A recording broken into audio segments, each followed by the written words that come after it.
Pinahid niya ang luhang naglandas, pero sunod-sunod pa rin na may kumawala. Ang sakit ng sinabi nito dahil totoo naman yun. Truth hurts, ika nga. Pero galit siya sa binata sa pagsasabi mismo ng katotohanan sa harap niya. Malakas na tawa ang kumawala kay Erin sa kabilang linya pagkatapos niyang ikwento sa kaibigan ang panlalait sa kanya ni Matthew kagabi. Ay nako, Samantha. Alam mo, maganda ka naman at maganda ang katawan. Yun nga lang, talagang mas may dating ang ganda ni Trisha dahil sa fashion style niya. Kainis na yun? Hindi raw siya madadala sa akin? Wala ba akong appeal? Hindi talaga siya makalimot sa sinabi ni Matthew. Isang malaking sampal yun para sa kanya. Kahit naman siguro sinong babae ay hindi na naisin ang masabihan ng ganun. Kahit paano ay may mga nanliligaw sa kanya at hindi basta-basta ang iba niyang manliligaw. Ang isa pa nga ay anak ng mayor sa probinsya nila. Pero kahit isa sa mga yon ay wala siyang pinagbigyan. Hindi pa siya handang makipagrelasyon ulit. Kailangan niyang pagtuunan ng pansin ang negosyo nila at ang kanyang pamilya. Gusto niyang mapagtapos sa mga kapatid niya, kaya nga nagsisikap talaga siya ng gusto para sa pamilya niya. Gusto niyang mabigyan ng magandang buhay ang kanyang mga magulang. Kaya nga siya pumayag sa kalokohan na to dahil sa oras na mawala ang negosyo nila ay hindi na niya mabibigyan ng katuparan ang pangarap niya para sa kanyang pamilya. Nakakainis talaga ang lalaking yun. Tingin mo kaya kapag naglalakad ako sa harapan niya ng magandang suot ko, makakaramdam kaya siya sa akin? Why don't you try it for you to find out? Wala akong mga ganong damit eh.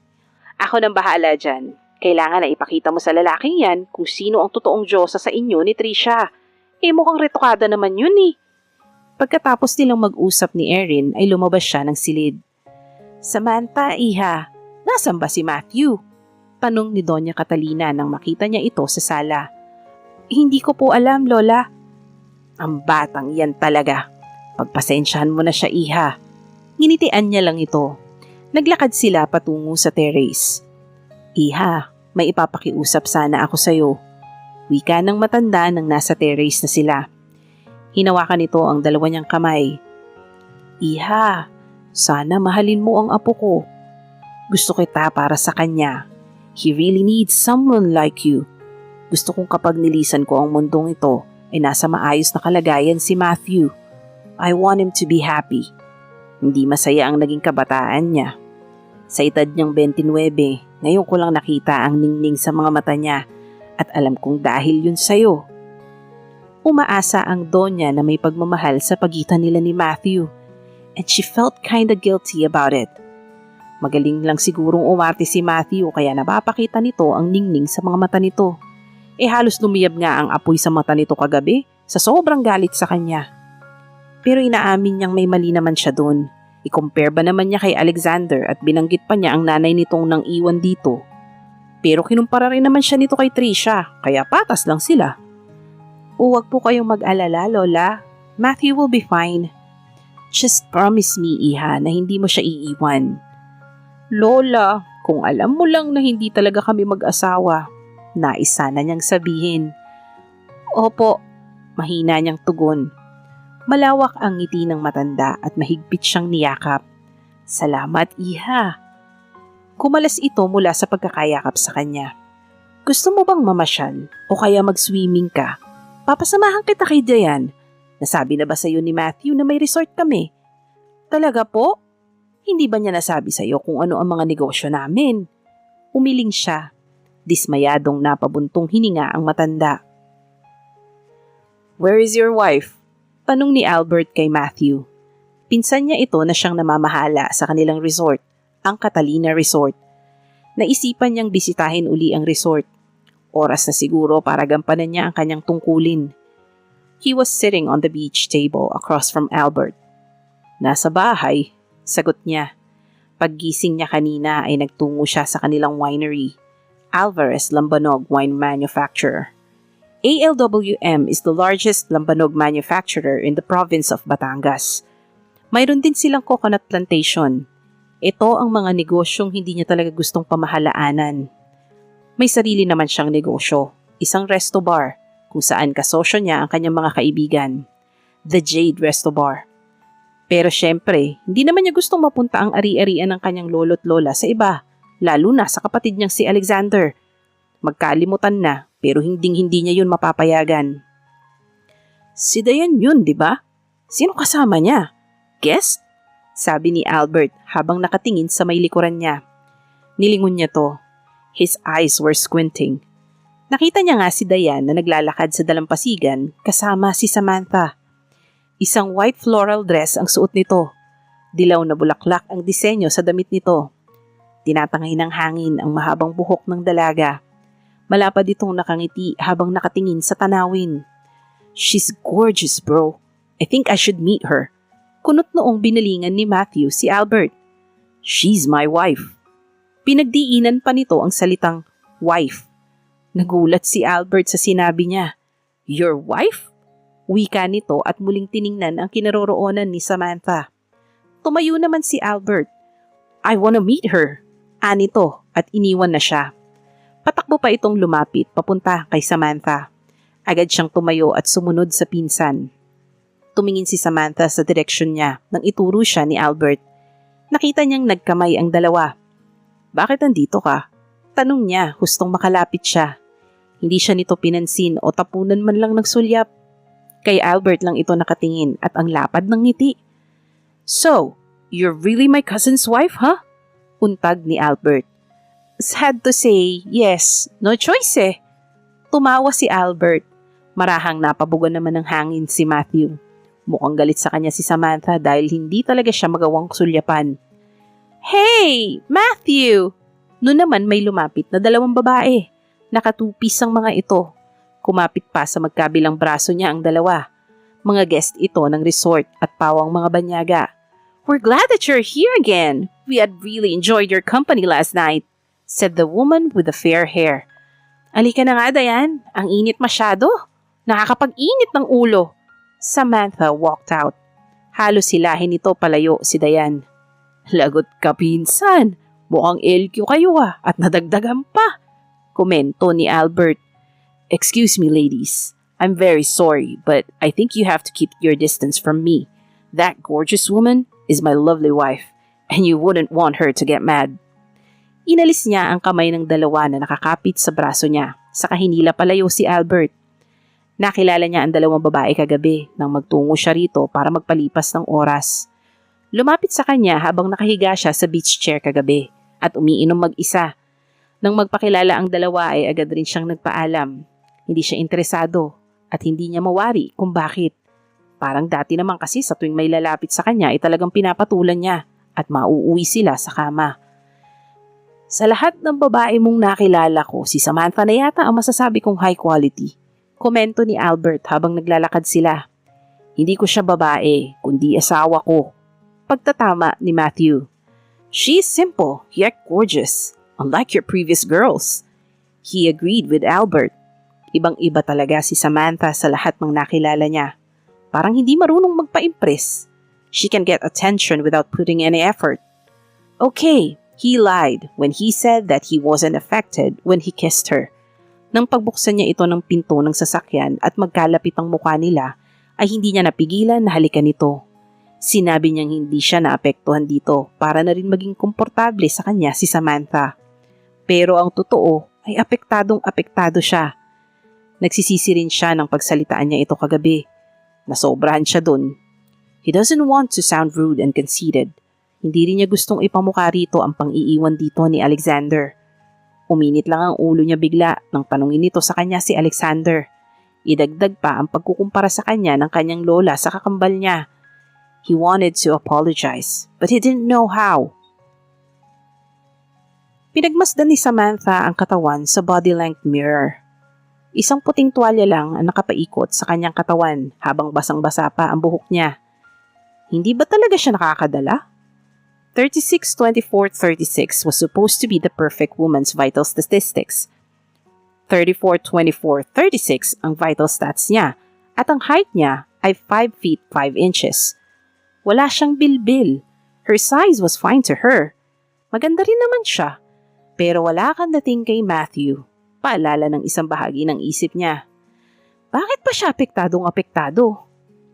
Ay nako, nainsulto lang ako. Totoong nainsulto siya dahil nun lang siya nakarinig ng ganong pang-iinsulto. Itinungo niya ang kama at kinuha ang itim na pangbaba na inihanda na niya kanina bago siya naligo. Gusto niya talagang naliligo bago matulog sa gabi. Noon naman bumukas ang pinto. Si Matthew ang bumungad doon. Lihim na napangiti si Samantha nang makita ang reaksyon nito. Parang naging uneasy ito bigla. Was he affected at the sight of her?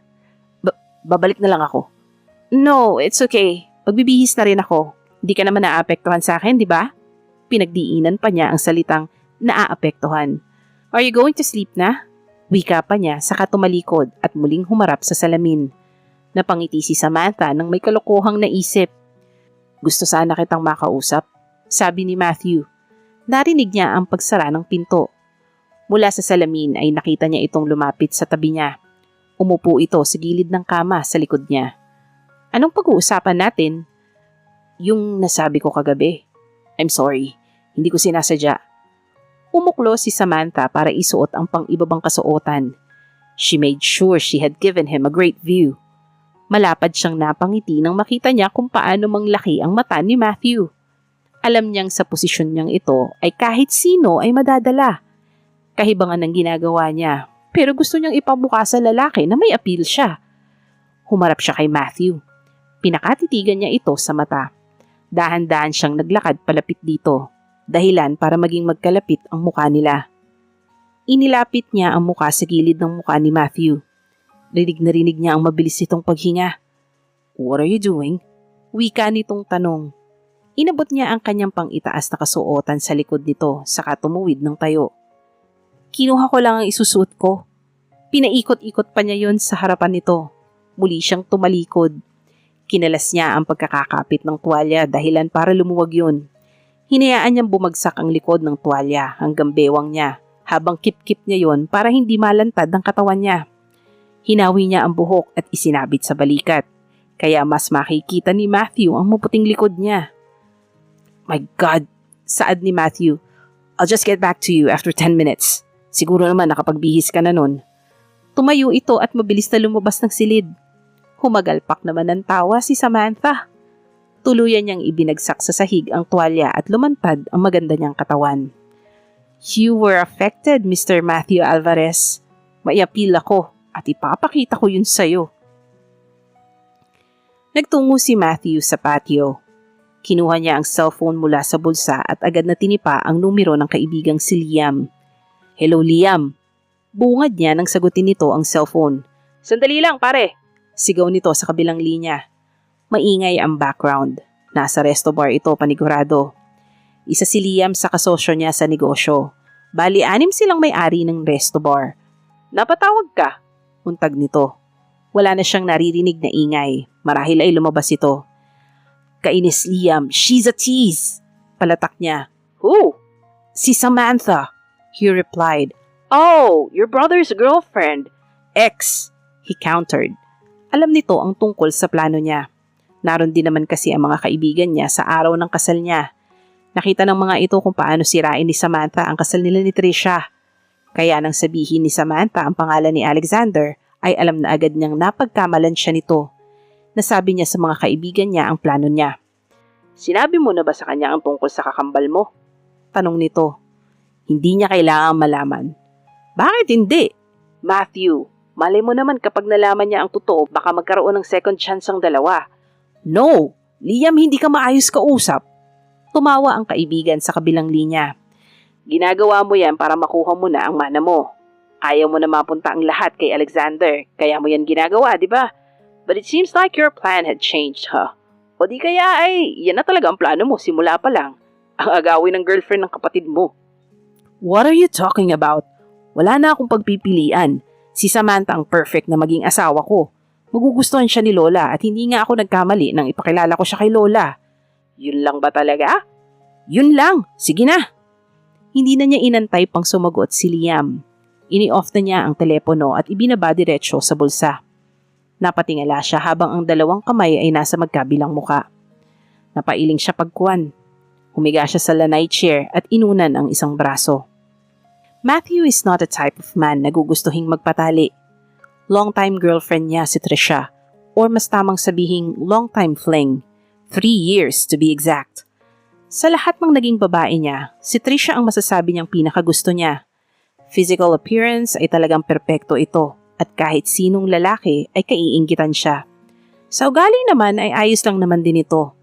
Happy-go-lucky at hindi mahigpit kaya marahil sila nagtagal. Hinahayaan siya nito sa nais niyang gawin at ganun din naman siya rito. No strings attached. Kaya nang bigla niya itong inayang magpakasal ay talagang nagulat ito.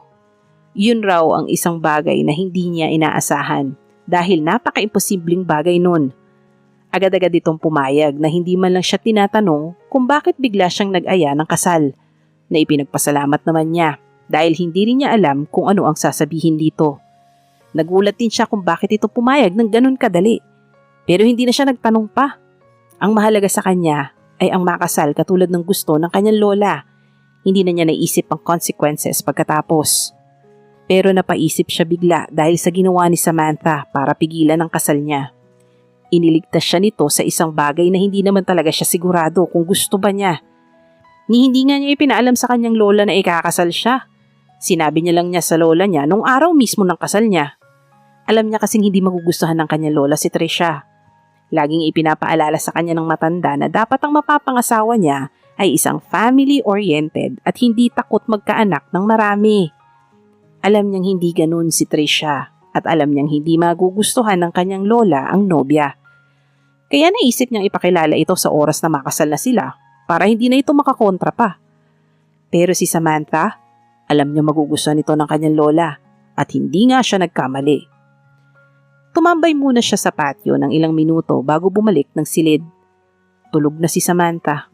Lumapit siya sa kama at humiga sa tabi nito. Hindi muna niya ini-off ang lampshade. Umupo siya at inalis ang sando. Inilagay niya sa ulunan bago humiga ulit. Tumagilid siya ng higa paharap kay Samantha. Hinaplos niya ang buhok nito. Gumalaw si Samantha at pumihit paharap sa kanya. Napangiti siya nang mapagmasdan ang magandang mukha ng dalaga. Napasinghap si Matthew nang isiksik ni Samantha ang sarili sa kanya at iniyakap pa ang isang braso. Napapalunok siya bigla. Kainis! Wika ng isip niya nang lumanding ang kamay nito sa balikat niya. Mahimbing pa rin itong natutulog. Napailing siya nang humaplos ang kamay ni Samantha sa braso niya. Ramdam niya ang pag-iinit ng katawan niya. Alam niya sa kanyang sarili na nadadala siya sa ginagawa ng asawa. Tuluyan na kayang mahulog ang loob ni Matthew para kay Samantha? Abangan sa susunod na kabanata.